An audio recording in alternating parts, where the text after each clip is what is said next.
Hey everyone, tonight we're heading to ancient Rome, a place where you could rule half the known world, but still get fined for wearing the wrong colour, crying too loudly at a funeral, or walking around at night looking suspiciously alive. So before you get comfortable, take a moment, like the video and subscribe. But only if you genuinely enjoy what I do here. And let me know in the comments where you're tuning in from and what time it is for you. It's always fascinating to see who's joining us from around the world. In ancient Rome, clothing was not about expressing your personality, your mood, or your authentic self.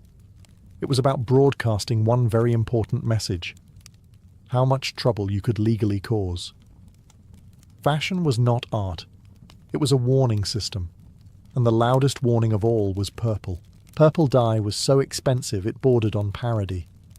It was made by crushing enormous quantities of tiny sea snails, each one contributing a microscopic drop of pigment before dyeing for the cause of imperial drip.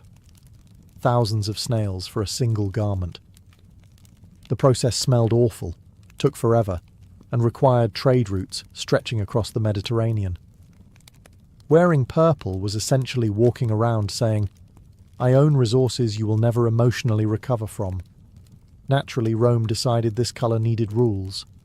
Only emperors, senators, and top officials were allowed to wear significant amounts of purple. A fully purple toga was the ancient equivalent of wearing a flashing sign that read, "I have authority, and you absolutely do not." It saved time. Instead of arguing, debating, or asking questions, you simply looked at the toga and thought, "Ah, prison speed-run outfit." To modern people, this sounds dramatic. To Romans, it was practical. Rome was enormous, overcrowded, and tense. There were no uniforms, no ID cards, no helpful lanyards. You needed instant visual clarity. Purple did that job beautifully. No confusion. No awkward misunderstandings. No accidentally insulting someone who could legally ruin your entire bloodline. There was also an economic reason. Romans loved status, a little too much. If purple hadn't been restricted, wealthy elites would have started competitive fashion wars, bankrupting themselves just to outflex each other at dinner parties. Rome had already learned that when rich men compete aggressively, republics collapse. Limiting purple was basically the ancient version of saying, "Please stop before this gets stupid." Breaking the rule was serious business. Wearing purple without permission was treated as impersonating authority. Rome did not enjoy that. At all. This wasn't a fashion faux pas. This was identity fraud with sandals. So yes, Rome banned people from wearing a colour. Not because they were petty, but because they understood something deeply Roman. Clear hierarchy prevents arguments. Arguments turn into violence. Violence ruins empires. And if all of that could be avoided by telling most people, "No, you may not wear the fancy snail colour," Rome considered that a bargain. In ancient Rome, grief was allowed. Dramatic grief, however, was treated like an uncontrolled fire hazard. Romans believed mourning needed limits. Not because they were emotionally repressed robots, but because they had learned, through painful experience, that public emotion spreads faster than logic and ends badly. Very badly. When one person screamed, 10 joined in. When 10 cried, a crowd gathered. When a crowd gathered, Rome quietly prepared for a riot. So, Rome regulated grief. Professional mourners existed, people paid to wail, cry, tear their hair, and perform sorrow at funerals. And yes, Rome regulated them too. How loudly they could cry, how long they could mourn, and how theatrical they were allowed to be, all had limits. Because nothing destabilizes a city quite like hired grief performers screaming at full volume in the streets. Women, in particular, were forbidden from excessive public mourning. Loud wailing, self-harm gestures, dramatic hair-pulling, or collapsing theatrically in public. Not because Rome hated women, but because these displays attracted crowds, and crowds attracted chaos. Rome did not care who started unrest. It cared that unrest started. This wasn't about suppressing emotion. Romans mourned privately, at home, within families. They cried. They remembered. They honoured the dead. They just weren't allowed to turn grief into a public spectacle that could ignite political tension. Funerals were emotional events, and emotional events were dangerous in a city already buzzing with rumours, rivalries and ambitions. There was also a class issue. Wealthy families could afford enormous dramatic funerals. Poor families could not. If grief became competitive, louder cries, bigger processions, more dramatic performances, funerals would turn into status contests. Rome had already learned that when elites compete publicly, someone ends up dead, and it's usually the Republic. So mourning was rationed. Think of it as emotional crowd control. Rome knew that feelings are contagious. Anger spreads, fear spreads, grief spreads. And once emotions start spreading, laws stop working. From Rome's perspective, allowing unlimited public mourning was like allowing open flames in a grain warehouse. It wasn't cruel to regulate it, it was preventative. So yes, ancient Rome told people how much they were allowed to grieve, not because they lacked empathy, but because they understood something modern societies still struggle with. Uncontrolled emotion doesn't stay personal for long. It turns political, and political emotion can burn an empire down faster than any enemy army. In ancient Rome, dinner was never just dinner. It was politics, performance and psychological warfare served on a silver platter, sometimes literally. And Rome, being Rome, decided that if people were going to show off at the table, it needed rules. Strict ones. These were called sumptuary laws, and they controlled how much food you could serve, how many guests you could invite, and even which ingredients were acceptable. Not because Romans hated fun, but because they had discovered a dangerous truth. Rich people cannot be trusted to stop flexing on their own. Left unchecked, elite Romans competed through banquets the way modern influencers compete through lifestyle posts.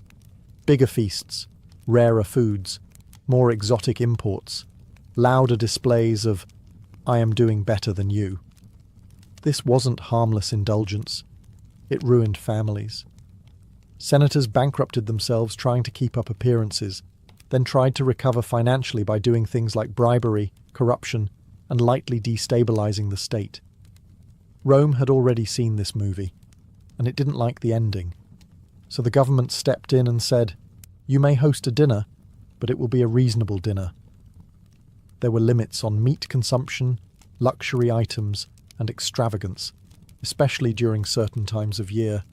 Yes, Rome literally told people to calm down with the peacock tongues. This wasn't about protecting the poor from envy. It was about protecting the state from elite stupidity.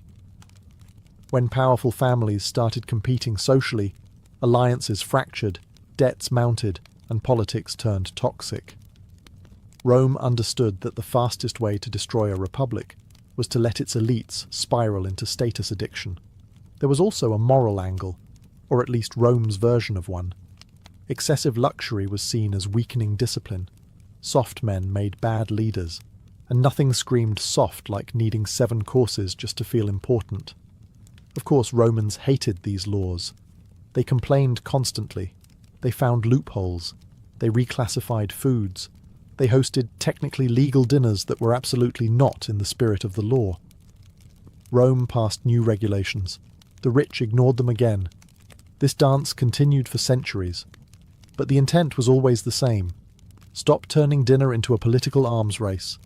So yes, Rome limited what you could eat at your own party. Not because it hated pleasure, but because it knew that when wealth competes unchecked, collapse is only a matter of time. And Rome preferred boring dinners to civil war. Of all Roman rules, this one tends to make modern readers quietly put the book down and stare at the wall for a moment. In Roman society, the paterfamilias, the male head of the household, held extraordinary legal power over his family. And when I say family, I don't mean just children. I mean adult sons, daughters, grandchildren, slaves, property, finances, and basically the entire domestic universe orbiting him. Yes, even adult sons, married, with children, possibly balding, still legally under dad.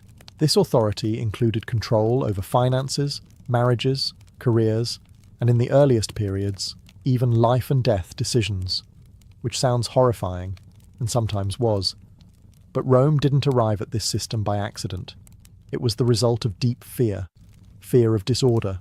Fear of divided authority. Fear of households turning into little civil wars. Rome viewed the family as a miniature state, and every state, according to Roman thinking, needed one ruler. Not a committee, not a group chat. One authority figure whose word ended arguments immediately. Efficiency over feelings. Always. In a world without police constantly present, without social safety nets, without bureaucratic oversight, the household had to regulate itself. The father's power ensured responsibility flowed upward. If something went wrong, debt, crime, scandal, Rome knew exactly who to blame. Accountability mattered more than fairness. And here's the part people often miss. With power came obligation. A paterfamilias was legally responsible for everyone under his roof. Their debts, their crimes, their survival. If your household collapsed, Rome didn't care about excuses. You failed as a leader. This system discouraged rebellion inside the home. It forced unity. It made families stable economic units rather than emotional democracies. Rome wasn't trying to build happy households. It was trying to build predictable ones. Over time, this power softened. Abuse became frowned upon. Social pressure mattered. But the legal structure remained because it worked. Roman households were durable. They produced soldiers, workers, heirs, and taxpayers reliably, which is all the state really wanted. So yes, Roman fathers had terrifying authority, not because Rome loved cruelty, but because Rome feared chaos more. And if choosing between emotional comfort and social stability, Rome chose stability every single time, and then wrote a law about it. Ancient Rome is famous for many achievements: roads, aqueducts, concrete, empire-wide bureaucracy, and yes, public toilets, communal public toilets, with no stalls at all. Imagine a long stone bench with evenly spaced holes, everyone sitting side by side, conducting business, both personal and conversational. This was not a social failure. This was Roman efficiency. And naturally, Rome had rules for it. Public latrines weren't casual hangout spots. They were regulated spaces because sanitation, in a city of over 1 million people, was a matter of survival. Disease didn't politely knock. It moved in aggressively and refused to leave. So Rome treated bathroom behavior as a public health issue, not a private moment. There were expectations. You didn't linger too long. You didn't splash. You didn't cause a scene. Conversation was allowed, but not theatrics. Rome wanted order, not commentary, and absolutely no treating the latrine like a performance venue. One of the most infamous features was the shared cleaning sponge, mounted on a stick and rinsed in salt water between uses. Before you recoil too hard, understand that Romans genuinely believed this was hygienic. Germ theory did not exist. Salt water seemed clean enough. And honestly, after a few months in ancient Rome, your standards adjusted dramatically. Rules existed to prevent chaos. If people fought over seats, lingered excessively, or turned latrines into social clubs, congestion happened. Congestion led to filth. Filth led to disease. Disease led to panic. Panic led to unrest. Rome did not enjoy unrest. There was also a social aspect. Latrines were public, shared spaces that reinforced equality, at least temporarily. Rich and poor sat side by side. Senators and shopkeepers shared the same stone bench. Rome liked this.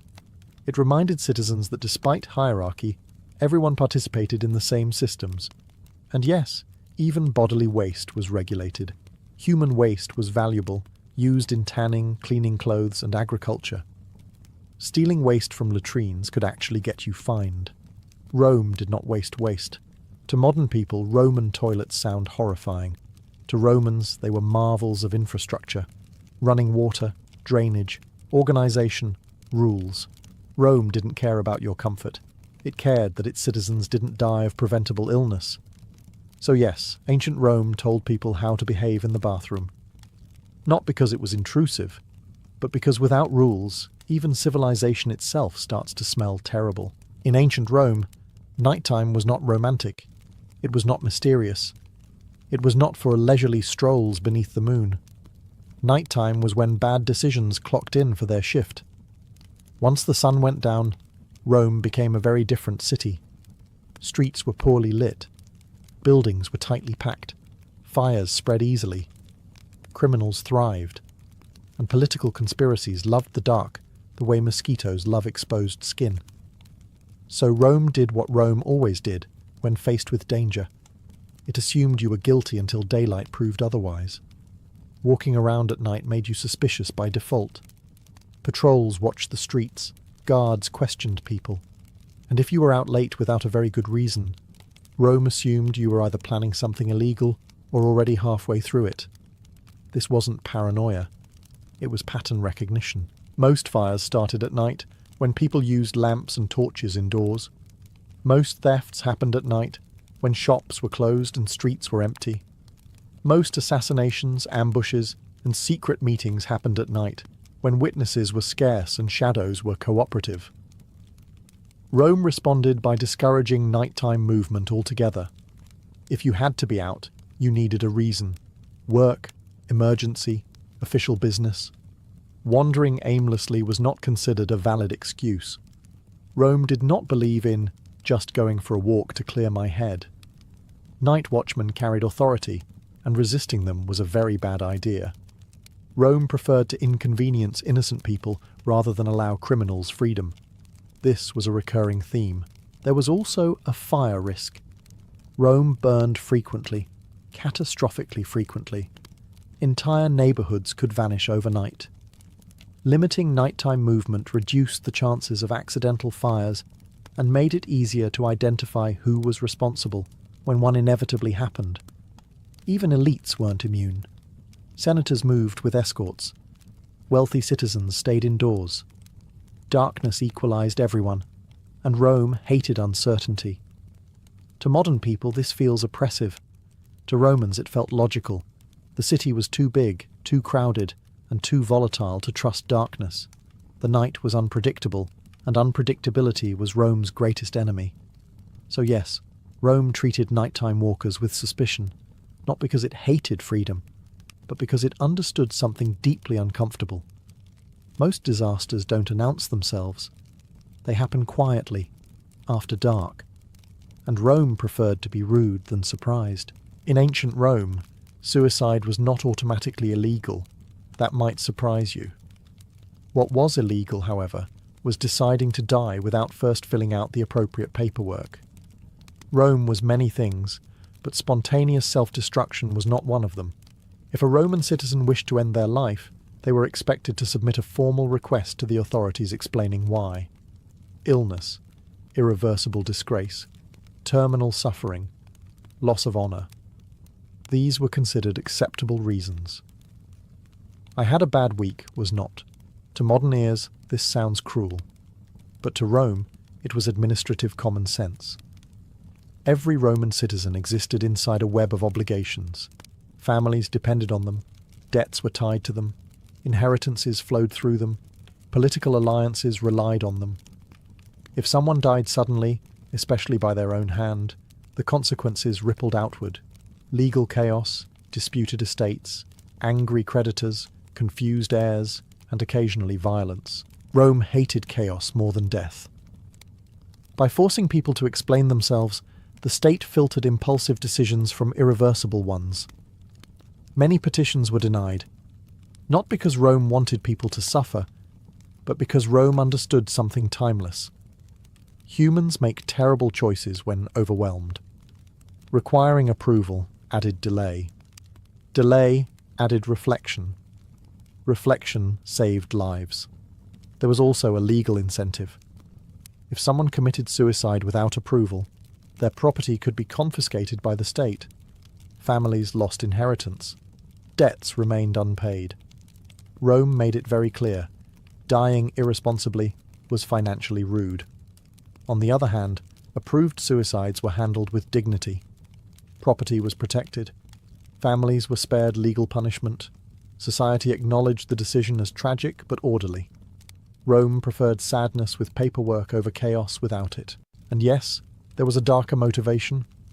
Rome relied on citizens, soldiers, taxpayers, administrators.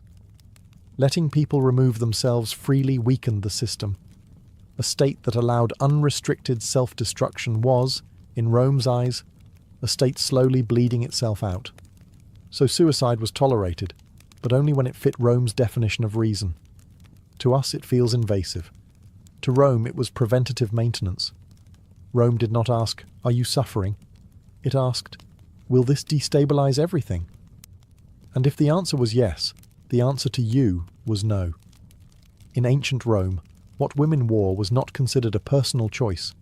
It was considered a public statement, one that the state felt extremely qualified to manage. Roman law placed strict limits on women's clothing, jewelry, and visible wealth. How much gold you could wear, how elaborate your garments could be, how much sparkle was considered acceptable before society started asking uncomfortable questions. And yes, Rome absolutely counted. To modern ears, this sounds like moral panic. To Rome, it was damage control. Roman elites had a problem: status competition. And women's fashion became one of the fastest ways to escalate it. Expensive jewelry, imported fabrics, and extravagant styling turned social gatherings into silent wealth battles. One necklace invited a larger necklace. One gown demanded a more outrageous gown. Rome watched this happen and thought, this is how republics die. So the state intervened. By restricting visible luxury, Rome tried to slow the arms race. These laws weren't about modesty in a modern sense.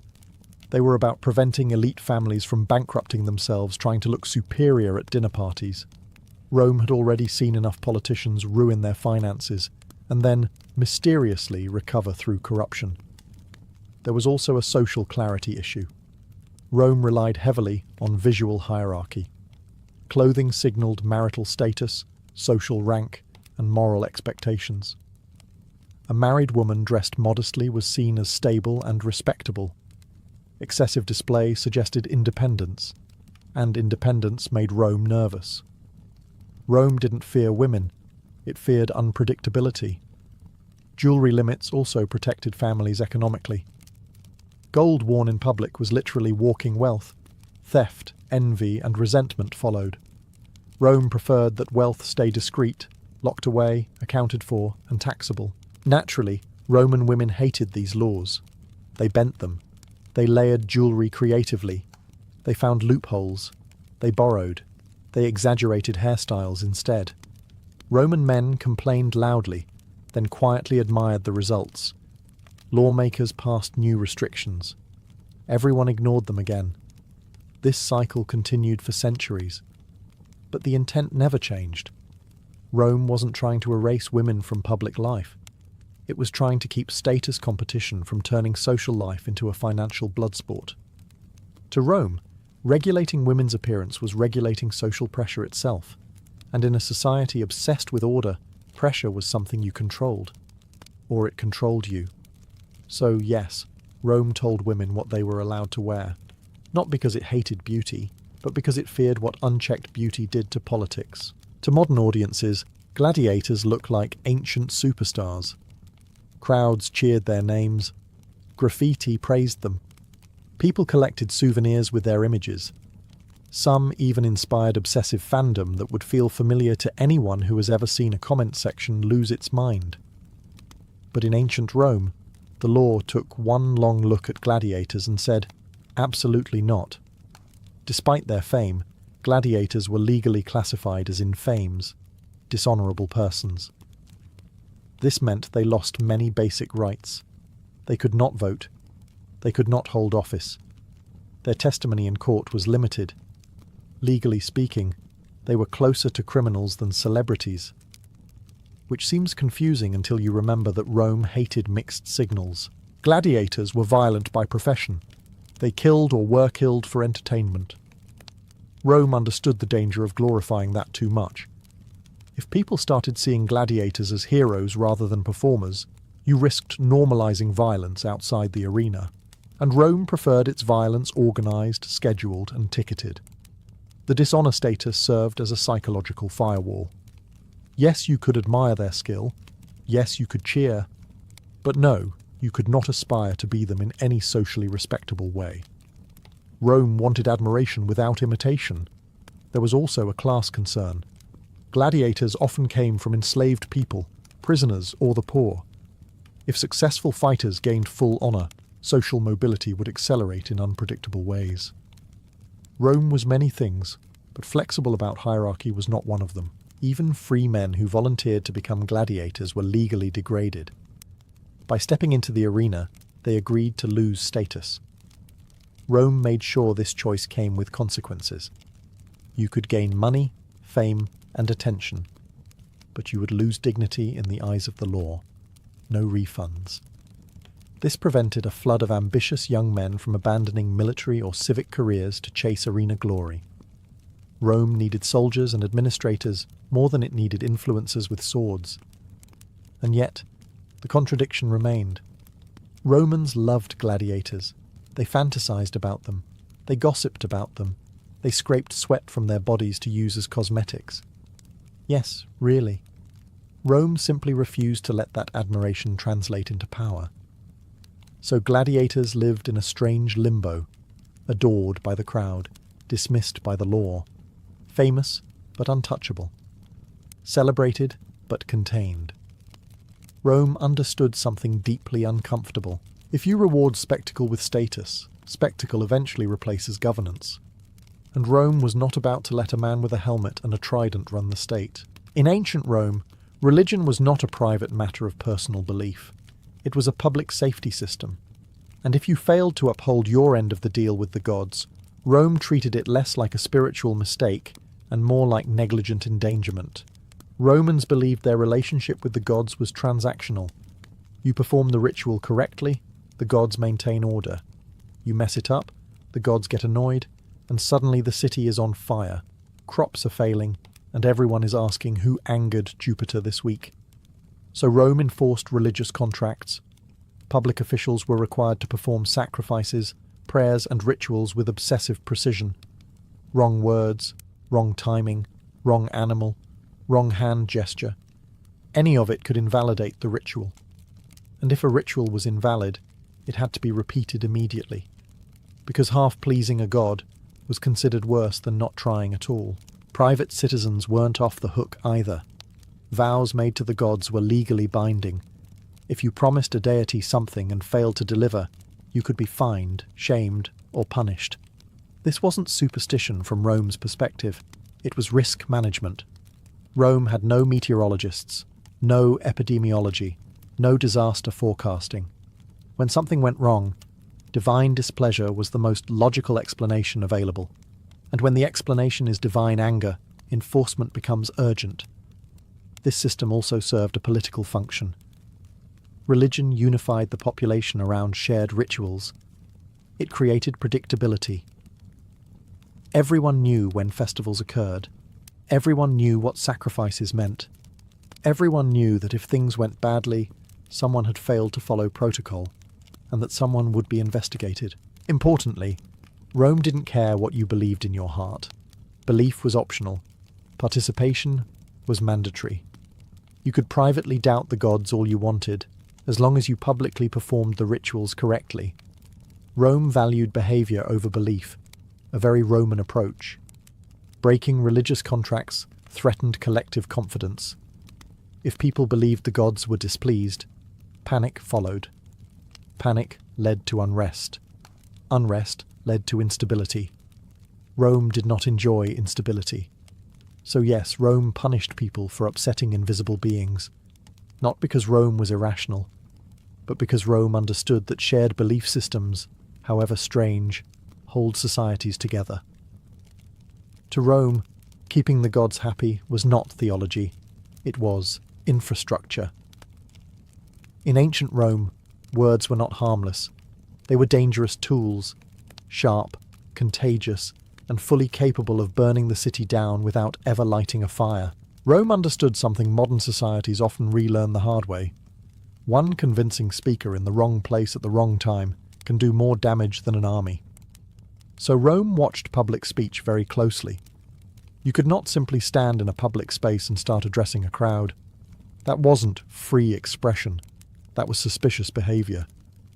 Unauthorized speeches were treated as potential threats, especially if they involved criticism of officials, emotional language, or, worst of all, promises to fix everything. Rome had seen this before. Charismatic speakers stirred resentment. Resentment gathered crowds. Crowds demanded action. Action turned into riots, assassinations, or civil war. Rome preferred boredom to bloodshed. Only certain people were allowed to speak publicly in official contexts: magistrates, senators, priests, or those explicitly permitted. Even then, there were expectations about tone. Calm, measured, controlled. Shouting was frowned upon. Emotional appeals were risky. If your speech made people feel too much, Rome started paying attention. This control extended into politics. Electioneering had limits. Personal attacks were regulated. Gathering large groups required approval. Rome wasn't trying to silence debate. It was trying to keep debate from mutating into mob behavior.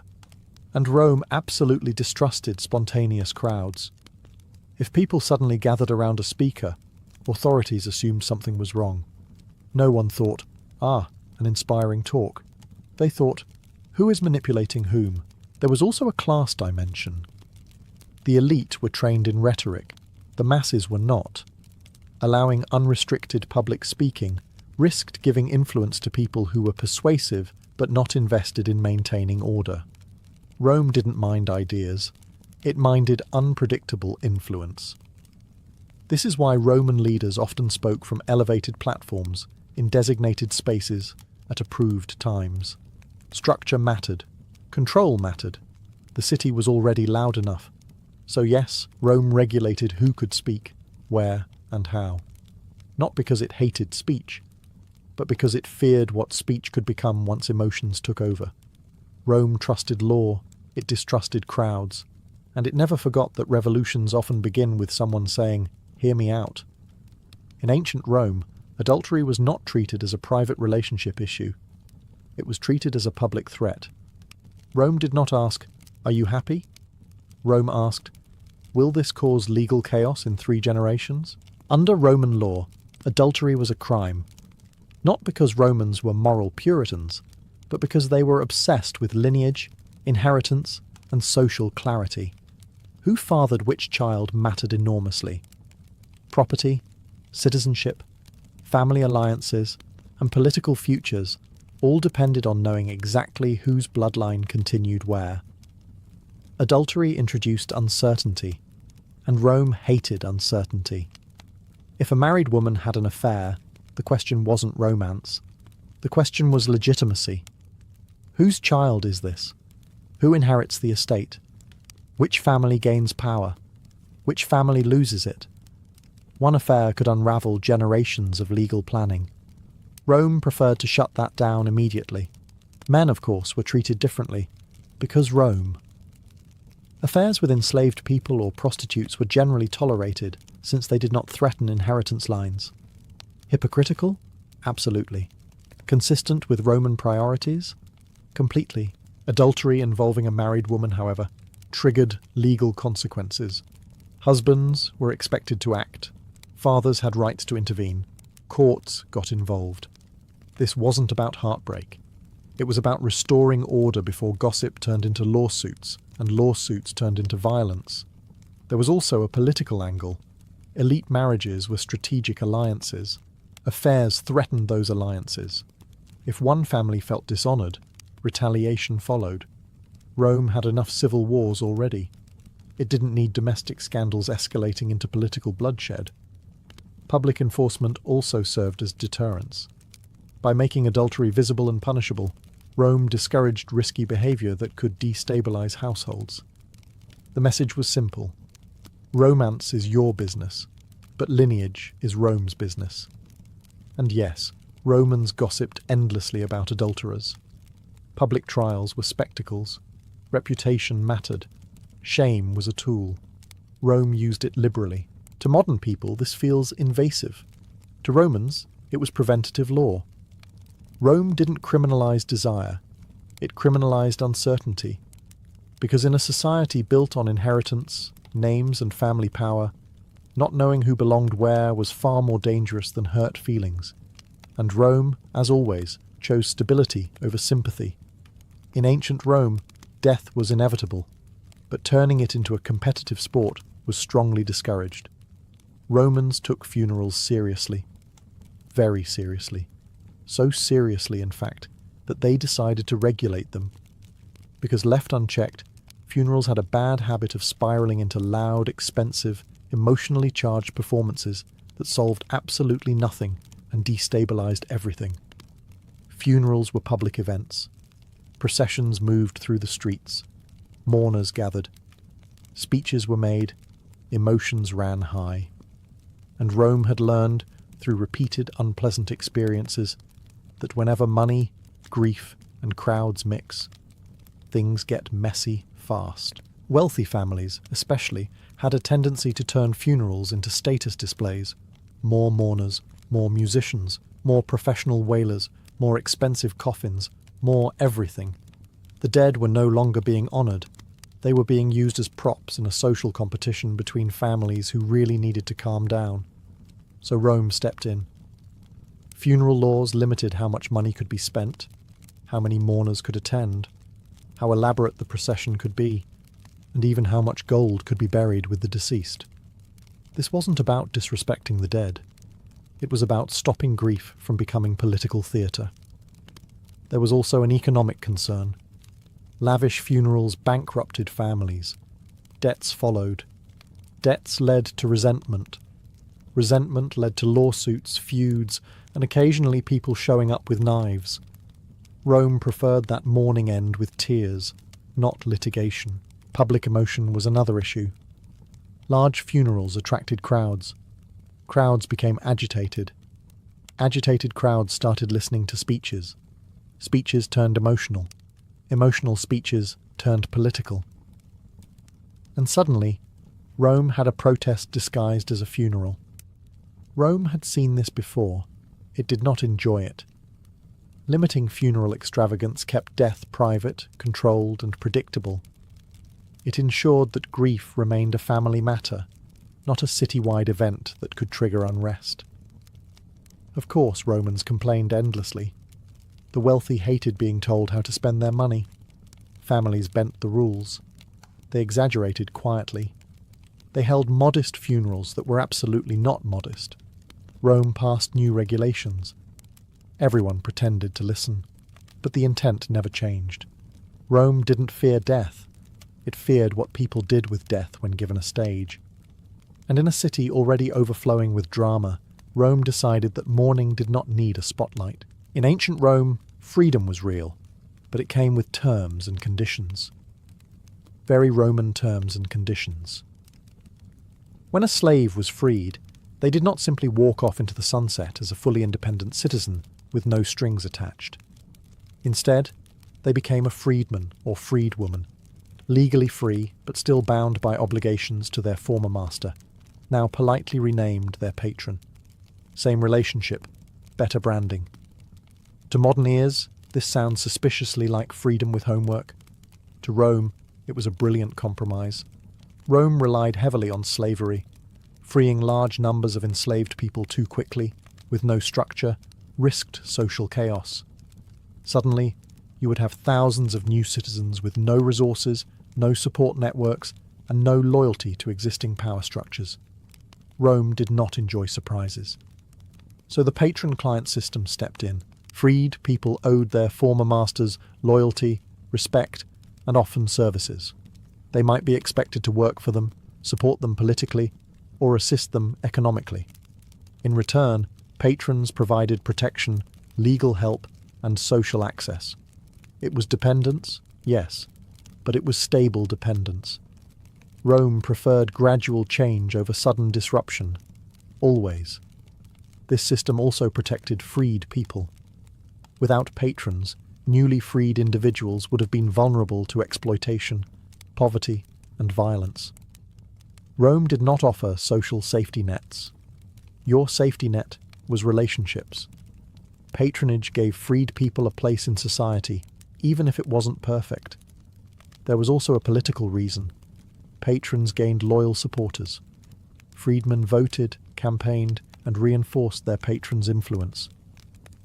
This helped elites maintain power while still allowing limited social mobility. Rome loved systems where everyone felt they gained something, even if the gains were uneven. And yes, some freedmen became incredibly successful, wealthy, influential, respected. But even then, public reminders of their status remained. Their gratitude was expected. Their loyalty was monitored. Freedom did not erase history. To modern sensibilities, this feels restrictive. To Rome, it felt safe. Rome did not want revolutions. It wanted controlled transitions. So freedom came with obligations. Not because Rome hated liberty, but because it understood that liberty without structure tends to explode. And Rome preferred slow change with paperwork over sudden change with riots. If there is one idea that truly defines ancient Rome, it's this. Nothing was ever just private. Not your clothes, not your family, not your love life, not even the promises you made to invisible gods. Rome believed that personal behavior didn't stay personal for very long. It leaked, spread, and eventually showed up as a public problem. So Rome intervened early. To a Roman, the state was not something that existed out there. It was everywhere. In the household, in the family, in rituals, in daily habits. The logic was simple and relentless. If enough individuals made bad choices, society collapsed, and Rome had seen collapse up close enough times to become deeply allergic to it. This is why Rome regulated morality, behavior, and routine. Not because it wanted to micromanage joy, but because it saw patterns. Private excess led to public debt. Private scandals led to feuds. Feuds led to violence. Violence led to instability. Instability led to civil war. Civil war led to new laws written by whoever survived. Rome preferred to skip that part. From the Roman perspective, telling people how to behave wasn't tyranny. It was maintenance. The state didn't trust individuals to always act in the collective interest, especially when emotions, pride, or desire got involved. So it added rules. Many rules. Probably too many rules. But rules that worked. And here's the uncomfortable truth. For centuries, it did work. Rome managed enormous populations, diverse cultures, and constant pressure without modern technology. It held itself together through systems, discipline, and relentless regulation. People didn't have freedom the way we understand it today, but they had predictability, and predictability kept the machine running. Of course, Rome eventually fell. Rules alone don't save empires forever, but they delayed collapse far longer than chaos ever could have. So when we look back at Roman laws and think, that's insane, we're often missing the context. Rome wasn't trying to be humane. It was trying to survive. And survival, as Rome understood it, required limits. On emotion, on behavior, on ambition, and sometimes on joy. Rome didn't ask, is this fair? It asked, will this keep everything from falling apart? And for a long time, the answer was yes. That's why Rome's weirdest rules weren't mistakes. They were warnings. Vincent van Gogh entered the world in 1853 in the small Dutch village of Zundert, a place so quiet it almost seemed designed to magnify inner noise. He was born exactly 1 year after a stillborn brother, also named Vincent, a fact that would quietly haunt his sense of identity for the rest of his life. From an early age, he grew up with the unsettling awareness that he was, in a way, a replacement. Each Sunday, walking past a gravestone bearing his own name, he was reminded that existence could be fragile, accidental, and painfully symbolic. His father was a Protestant pastor, strict but sincere, while his mother was artistic, fond of drawing flowers and arranging nature with careful hands. From her, Vincent absorbed a sensitivity to colour and form. From his father, a moral seriousness that would later turn into obsession. He was not a cheerful child. Teachers described him as intense, awkward, and distant. Other children played. Vincent stared. He watched people the way others watched weather, silently, trying to understand patterns. School never suited him. He drifted from place to place, unable to settle, increasingly isolated. Social rules felt artificial to him, like poorly written instructions everyone else pretended to understand. He wanted meaning, purpose, something absolute. When he spoke, he often spoke too much. When he felt too deeply. This combination did not make him popular. In his late teens, Vincent began working for an art dealership, Goupil and Company. Ironically, he sold paintings long before he ever painted one. At first, he was competent, even promising. But once again, intensity ruined balance. He grew contemptuous of art buyers, disgusted by commerce, convinced that art should be sacred rather than traded like furniture. He preached to customers. Management was not impressed. Throughout these years, letters to his brother Theo reveal a man already at war with himself. Vincent longed to be useful, to matter, to serve something higher, God, humanity, truth. He tried religion. He tried teaching. He tried preaching to minors, giving away his clothes and sleeping on the floor like a martyr in training. Each attempt ended the same way: rejection, failure, silence. By his late 20s, Vincent was broke, unemployed, and emotionally exhausted. Yet beneath the failures, something restless was sharpening. He had not yet picked up a brush with conviction, but the hunger was there, a need to translate inner storms into something visible. The quiet village that once confined him had unknowingly produced a man who would later make the entire world feel his unease. By the time Vincent van Gogh reached his late 20s, failure had become a familiar companion. He had tried religion, education, and moral devotion, and each path had quietly shut its door in his face. It was only after exhausting nearly every other identity that he turned, almost reluctantly, toward art. Painting was not a childhood dream fulfilled. It was a last refuge, a place where his intensity might finally have a purpose instead of being a liability. At first, Vincent did not aim to be great. He aimed to be honest. He began by drawing peasants, labourers, worn faces, and bent backs. These were people he understood, not socially, but spiritually. He studied anatomy obsessively, filling notebooks with hands, boots, spines, and skulls. His early work was dark, heavy, almost muddy, as if light itself had to struggle to exist on the canvas. Beauty, for Vincent, was not decorative. It was earned through endurance. During this period, his brother Theo became more than family. He became lifeline, patron, and emotional anchor. Theo sent money regularly, not out of obligation, but belief. In return, Vincent sent letters, hundreds of them, raw, philosophical, and painfully sincere. These letters reveal a man constantly questioning his worth, his sanity, and whether suffering itself might be the price of seeing the world clearly. Vincent studied art formally in fits and starts, never quite fitting into academic systems. He admired artists who painted ordinary life with dignity rather than fantasy. He rejected polish. He wanted truth, even if it was ugly. This mindset made his progress slow and his frustration immense. He destroyed works, restarted endlessly, and criticized himself with a cruelty no teacher could match. Loneliness intensified everything. Vincent wanted connection desperately, yet pushed people away with the same force. He fell in love recklessly, often with women who did not return his feelings. Each rejection deepened his belief that he was fundamentally misaligned with the world. Still, he painted. Not because it made him happy, but because not painting felt worse. What began to emerge during these years was not mastery, but vision. Vincent was learning how to see, not surfaces, but emotional weight. Fields were no longer landscapes. Faces were no longer faces. Everything became charged with inner meaning. Art was no longer a profession. It was survival.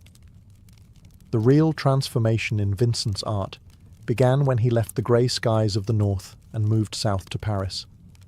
The city was loud, crowded, and overwhelming, but it exposed him to something that would permanently alter his vision: colour as emotion. Here he encountered impressionists and modern painters who treated light not as an accessory, but as a subject. For Vincent, this was not a stylistic lesson. It was a revelation. Until then, his palette had been dark and earthy, shaped by coal mines, poverty, and moral gravity. In Paris, colour arrived like a shock to the nervous system. Yellows burned, blues vibrated, greens refused to sit quietly. Vincent absorbed everything with manic intensity, studying brushwork, composition and theory, while simultaneously rejecting imitation. He was not interested in blending in. He wanted colour to speak, to shout, to bleed, feeling directly onto the canvas. This period was productive but unstable. Vincent painted constantly, sometimes finishing multiple works in a single week. His brushstrokes grew faster, thicker, more urgent. He stopped smoothing edges and began attacking the surface, as if painting were a physical confrontation. The canvas was no longer a window. It was a battlefield. Living with other artists proved difficult. Vincent admired them deeply, yet clashed constantly. His conversations were intense, exhausting, often spiraling into obsession. He drank heavily, barely ate, and worked until collapse. Friends came and went. Vincent remained, restless and burning. Still, something extraordinary was happening. He began to believe that colour itself could replace realism, that a field did not need to look like a field if it felt like one. A night sky did not need accuracy if it could convey awe, dread, or longing. This belief separated him from tradition and pushed him toward isolation, but it also unlocked the voice that would define him. His letters during this time oscillate between hope and despair. One day, he is convinced he is close to something important. The next, he is certain he is wasting his life. Success remains distant, recognition non-existent, yet his inner compass has shifted. Vincent is no longer searching for purpose. He has found it, even if it is destroying him. By the end of this chapter of his life, Vincent's art is no longer tentative. It is unmistakably his. The storm inside him has found colour, movement, and rhythm. What remains uncertain is whether the human mind behind it can survive the intensity of its own creation. Seeking light, warmth, and clarity, Vincent left Paris and travelled south to Arles, a quiet town bathed in sun and sharp colours. Here, he believed, he could finally build something lasting. Not just paintings, but a life. He rented a small house with yellow walls, modest and plain, yet filled with possibility. To Vincent, it was more than shelter. It was a vision. He imagined it as a home for artists, a shared space where creativity could thrive without rivalry or loneliness. The sunlight of Arles transformed his work almost immediately. Colours intensified, yellows became blazing, blues deepened, and ordinary subjects, chairs, sunflowers, bedrooms, gained a strange emotional gravity. Vincent painted obsessively, often working outdoors for hours under the sun, ignoring exhaustion and hunger. The rhythm was punishing, but the results were electric. For the first time, he felt close to harmony. But the dream required people, and Vincent struggled with people. When Paul Gauguin arrived to join him, hope surged. Vincent admired Gauguin deeply and believed their partnership could define a new era of art. At first, they worked together, talked endlessly, and challenged one another. Yet beneath the collaboration, tension brewed. Their personalities clashed. Gauguin was controlled and distant, Vincent volatile and emotionally exposed. Conversations turned sharp. Criticism felt like betrayal. Vincent's mental state began to fracture under the pressure. He feared abandonment constantly, terrified that Gauguin would leave and the dream would collapse. Sleeplessness, paranoia, and emotional instability intensified. The house that was meant to symbolize unity became a space charged with anxiety. The breaking point came suddenly and violently. After a heated confrontation, Vincent suffered a psychological crisis. In a moment of profound distress, he mutilated his own ear, an act that has since overshadowed much of his work, though it was not madness in isolation, but the result of prolonged strain, isolation, and inner torment. Gauguin left. The dream ended. Vincent was hospitalized, confused, ashamed, and devastated. The yellow house stood nearly empty, its walls still bright, but stripped of hope. Yet even in collapse, Vincent painted.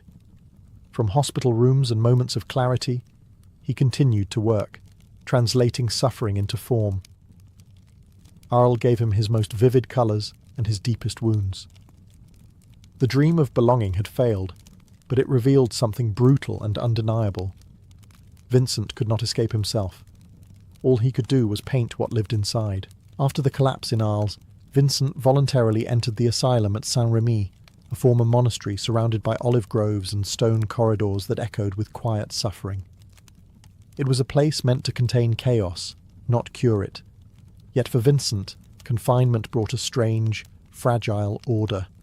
The world narrowed, distractions fell away. What remained was the constant battle inside his mind, and a window through which he could still see the sky. Life in the asylum moved slowly, punctuated by episodes of severe mental distress. There were days when Vincent could not speak clearly, could not work, could not trust his own thoughts. During these periods, he was overwhelmed by hallucinations, confusion, and fear. He described feeling trapped inside his own head, watching himself unravel. But between these storms came intervals of calm, and during those moments he painted with extraordinary focus. The asylum garden became one of his primary subjects. Irises, olive trees, cypresses, nature rendered not as background, but as emotional force. His brushstrokes grew more rhythmic, almost musical, swirling and pulsing with contained intensity. These were not peaceful paintings. They were controlled explosions, order imposed on inner chaos.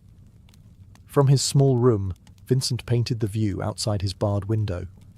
The sky fascinated him, vast, unreachable, alive. It was during this time that he created some of his most iconic works, including the night sky that seems to move, breathe, and twist under unseen pressure.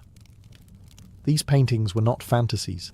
They were perceptions filtered through a mind perpetually on edge. Despite his productivity, Vincent remained deeply uncertain about his worth. He sold almost nothing. Recognition did not come. Letters to Theo reveal gratitude mixed with guilt. Gratitude for support, guilt for being a burden.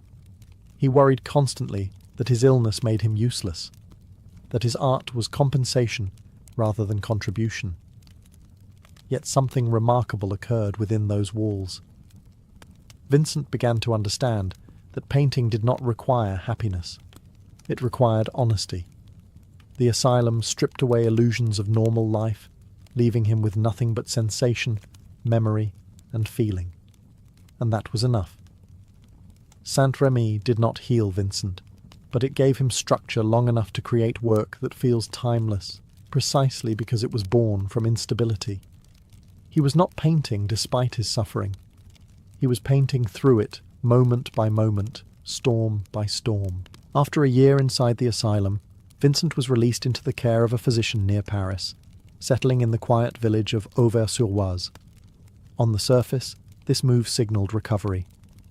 He was closer to Theo, under medical supervision, and surrounded by open countryside that invited long walks and steady work. For the first time in years, there was cautious optimism, not happiness, but the possibility of balance. Vincent painted relentlessly. Fields of wheat, village streets, gardens and portraits poured from him at astonishing speed. Sometimes he completed a canvas in a single sitting, driven by an urgency that felt both productive and ominous. His style reached full maturity here. Bold colours, vibrating lines.